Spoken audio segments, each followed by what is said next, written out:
Welcome back, everybody, to another edition of This Week in the XFL. I'm your host, as always, the referee representing XFL Newsroom, the number one source, in XFL news. So before we get started, we wanted to bring it up again. We're getting so close. We're less than 50 subscribers away from 1,000. So what does that mean for you? Well, this is your chance to win some free XFL swag. We have the XFL Newsroom 1,000 subscriber giveaway going on. And to enter, it's not that difficult. So let me give you the rundown. All you need to do is comment, like, and subscribe. And if you're already subscribed, all you need to do is like and comment this video, the last two videos, and any video until we hit 1,000 subscribers. And every video that you like and comment on is another entry in this contest. And what will you win? Well, I'll tell you what, you're gonna get a snazzy XFL hat just like this one, and there may be some extra goodies in that bag as well. We're getting close, less than 50 away. So I wanted to bring that up, but now it's time for that news. So really the big news of the week. So the XFL is looking into offering premium sideline seating, right? So Elevate Sports Ventures, the group that they're working with to do their ticket sales, handle their ticket sales, well, their president, Al Guido, spoke at the Ventures Now conference in New York this week. And he spoke a lot about the XFL fan experience, right? And this is where it got brought up, is that, again, they're looking into offering different types of seating, creating a different type of fan experience. And I love it, right? And when you look at the original XFL, there was innovations from that league that still live on today. The big one that people remember, mainly because ESPN's 30 for 30 that came out a few years ago, is the Sky Cam or the Spider Cam. Now, it was used in sports a little bit prior to the XFL, but they fully adopted it. And really, since then, we've seen the NFL do the same. Interestingly enough, the WWE actually introduced the Sky Cam this year, earlier at WrestleMania. Most likely in preparations for the upcoming XFL, but I figure it'd be interesting to bring up. So it's cool to see different types of innovations coming from this league that we might see move on to these other leagues. Now, the only reason I say that it might move on into the NFL or even other sports for that matter is one of the people that runs Elevate is the president of the San Francisco 49ers, right? So that's Al Guido. Beyond being involved in Elevate, he's the president of the 49ers. And he specifically mentioned, if this works out for the XFL, we may see this transition into the NFL. It could be something that could be adopted, and it really seems like it might be a test run just for that exact case scenario. I love it. I think it's pretty cool. I don't know what the price of those tickets are going to be. Now, we've heard as far as regular seating, and we've heard this from a couple of the franchises, specifically Houston and St. Louis, is that tickets are going to be as low as $20 and the highest ticket's going to be about $100. Now, that's for regular seating. That's not counting club seating. Clearly, it's not counting this premium sideline seating if this does come to fruition. But now we're starting to see very affordable tickets, right? If you can get a front row ticket for $100, that is cheap as chips, something you'll never see in the NFL, at least for a long time. Now, you may be able to get something on the aftermarket for less than $100 to go to an NFL game, but it's not going to be near that front row. Not anywhere close. I like to see these moves from the league. It really shows that they have the right people in the right places making the right decisions. So moving on to our next story is really showcasing another pretty big hire for the league. Now, it's a name that you probably never heard of, but Molly Friedman has been named the Vice President of Legal and Business Affairs. And like I mentioned, you probably don't know the name, but this person has the sports experience from major sports organizations and now has decided to join the XFL. So one thing you need to remember, every one of these hires that the league is making is the first person in those positions for this company, right? So beyond joining the company, they are also help building the company. And that's where this experience really comes in handy. So prior to joining the XFL, Molly was the assistant general counsel for the Golden State Warriors. Very large team, right? Major organization. So although it's not football, I don't think it really matters so much in this scenario. I think what matters is that sports experience, right? So looking at even the experience prior to the Golden State Warriors, she was the senior counsel for the National Hockey League, right? The NHL. So that's two major sports organizations, and the third stop is the XFL, right? It really just shows that the XFL is not going to be a minor league organization. It is being run very much like it should be, a professional organization. Now, this isn't to disparage any of the people that worked for the original XFL, because there was great coaches, there was great staff, and there was good commentary when you take out the wrestling pieces.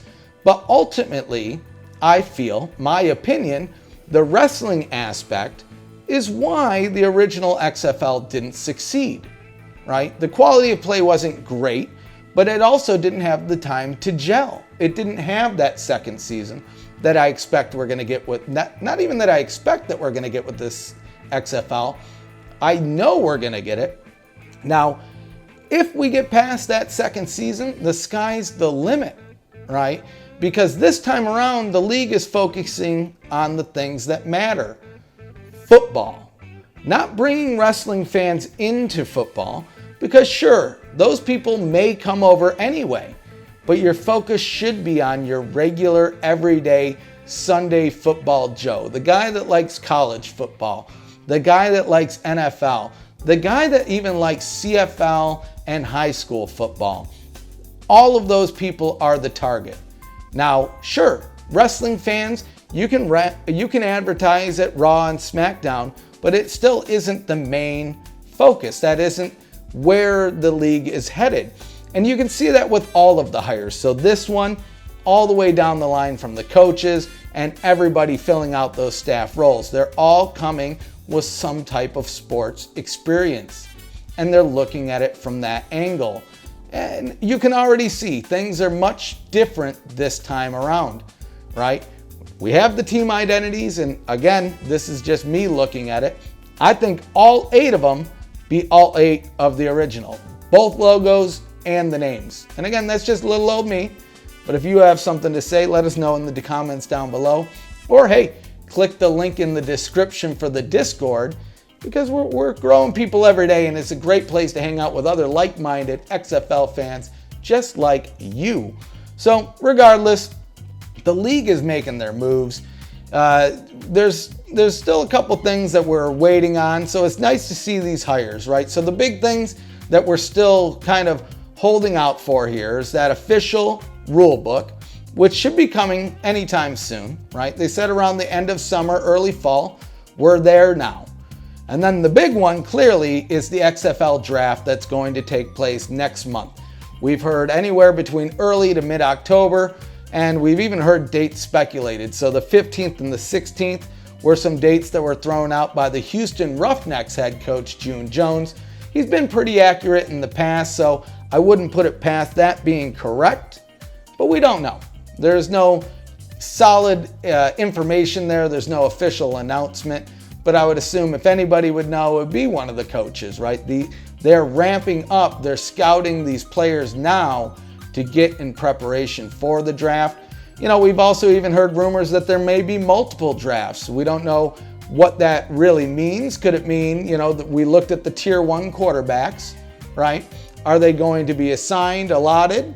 Are they going to be a part of the draft, or is there going to be a separate tier 1 quarterback draft? We don't know. Right? So that may be where the multiple draft thing comes.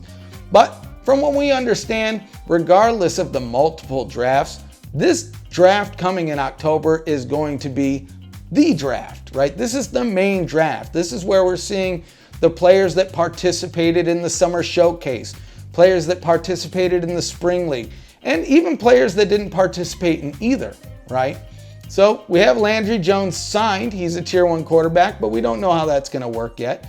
We've seen Akeem Nicks get invited. We've seen some other bigger names get invited. And these people are going to be the people that are in this main draft. Now, I assume if there is any other drafts, like I mentioned, it may be just that Tier 1 quarterback draft and maybe just a supplementary draft near the before the season starts.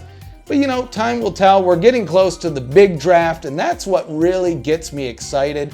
So speaking of the draft, we're going to look at a possible Tier 1 quarterback. So Houston Roughnecks head coach, who we just spoke about, just in that draft conversation, he recently met up with Mark Berman of the local Houston Fox affiliate to speak about the draft and, more importantly, some Tier 1 quarterback news, and specifically about Manziel. According to Coach Jones, Manziel is on at least 5 teams' list to be their preferred quarterback, right? So a few weeks ago, we talked about the Dallas Renegades not being interested in Manziel, mainly going to the comments of Moose Johnston, where he said he's really looking for a locker room leader, and he hadn't seen that in Manziel. He turned him down with the Commanders. He would turn him down here. So that's still 5 teams that would be interested in having Manziel. Now, if we do have that allocated Tier 1 quarterback and Manziel is signed to the league, I fully expect him to be back with Coach June Jones in Houston and really back in Texas. And I'm all for it. Again, my headquarters is in Houston. I would love to see Manziel get a chance to prove himself, maybe play like he did back in his college days. But the most important thing is tune up the attitude, focus on the football. And I think he can do it. I think he knows that if there's any time that he's going to have the opportunity to do it, this is it. There's no more stops after this, right? You might go to arena, but to make that money, right, and this is the move he likes to do, you're going to need to stay in one of these professional leagues. So I would love to see it. Hopefully you guys would like to see it. Let us know in the comments below, or like I mentioned before, join that Discord and let us know there. So speaking about another quarterback, not necessarily on the Tier 1 list, but a quarterback that received an invite to the XFL Draft, Ryan Mallett, unfortunately, seems to have gotten a DWI the other day. Now, going back to when the league was originally announced, when Vince McMahon made that announcement, he said that the league was going to shy away from players with a criminal record. And really since then, we've seen them kind of take a step back on that stance, right? We've seen some players at the showcase that have criminal records. Again, nothing horrible, not like robbing a store or murder or anything like that, but minor charges.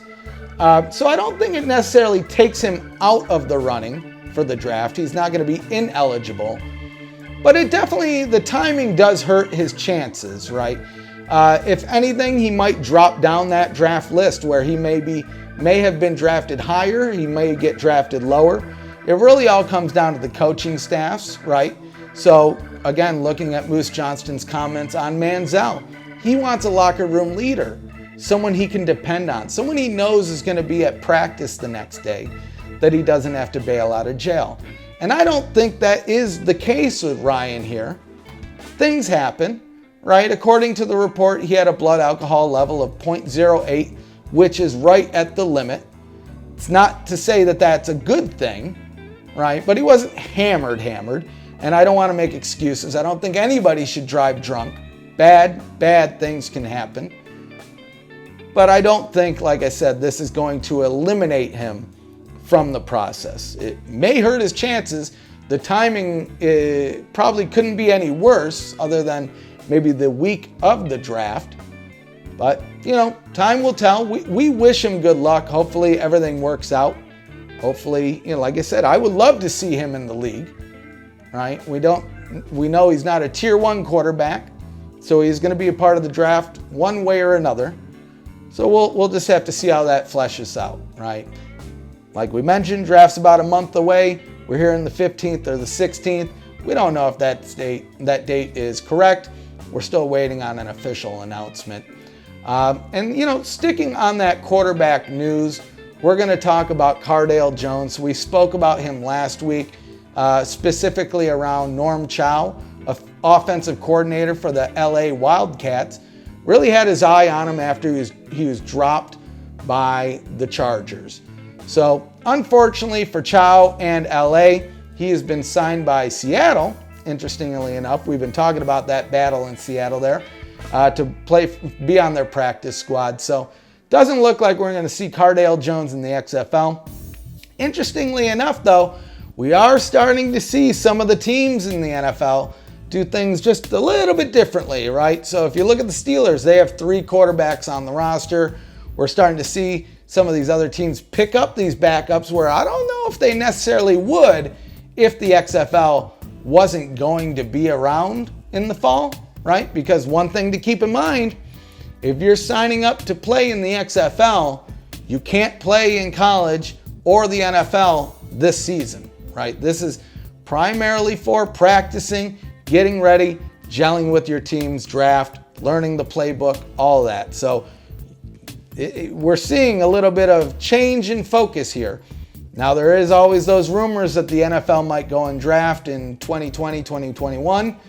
We'll see how that flashes out, but things are getting interesting. Like I've said before, this is the best time to be an XFL fan.